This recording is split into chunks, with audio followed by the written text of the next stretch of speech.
Babine Lake, for one, is one of the largest, if not the largest, freshwater lakes in British Columbia, but important in the Skeena for its abundance of sockeye salmon.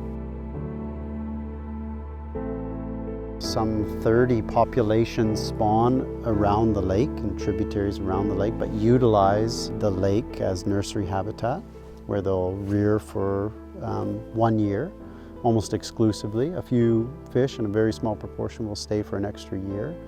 With regards to the Skeena, you know, they're historically, Babine Lake, as this system, produced some 70% of all sockeye salmon. Of those fish that returned to the Skeena, now it's 90 to 95%. So this is really the sockeye salmon engine of the Skeena watershed. Bell and Grinnell mines both were large copper producing mines. They've been closed for a few decades now. When they were operational, it was found through numerous assessments that they had negative impacts to Babine Lake, which is an important lake particularly for sockeye salmon. For fishes, and particularly salmonids, we know that even low concentrations, so these are concentrations that are even below Canada's water quality guidelines. We know that concentrations of copper even lower than these guidelines can impair a fish's sense of smell, so their ability to even smell predators when they're near, and that can increase their mortality rate, so increase the probability of dying. We're standing on the edge of the pit of one of two copper mines that once extracted ore, primarily copper, on the shore of Babine Lake. And in fact, one of the things that struck me as we approached was the proximity to the lake. So we're literally 100 or a few hundred meters from the shore of Babine Lake. So yeah, this is the main pit where they extracted the ore. It's where that mine impacted water is stored, and when this pit eventually fills, it will need to be actively discharged, and as we may see at the Bell mine, where the pit has filled up, there's active discharge. Though these mines have been closed for quite a while, they're still continuing to discharge impacted water into the lake. And so our goal was to look through recent aquatic monitoring that's being performed in Babine Lake, just to get a sense of if there are any sort of red flags in the monitoring information that shows that there are ongoing negative impacts.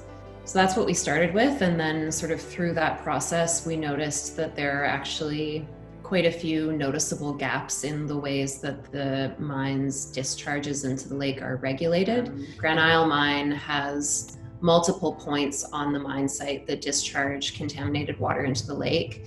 And none of those sites have any limits assigned by the government in terms of the volume that's allowed to enter the lake or the quality of that discharge. So there's no limit to how much copper, for example, or selenium or sulfate can be in that discharge.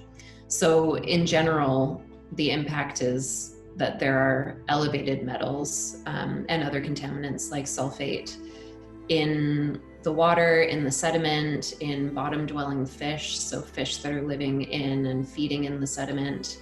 We also found that if you look at lake trout throughout Babine Lake, there was like quite a noticeable increase in the metal concentrations in lake trout tissues.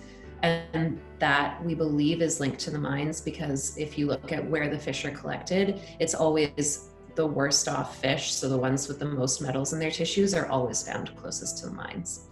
Babine Lake in and of itself is important for rearing habitat for sockeye salmon. Salmon, obviously, a very important resource for our province, both culturally and economically.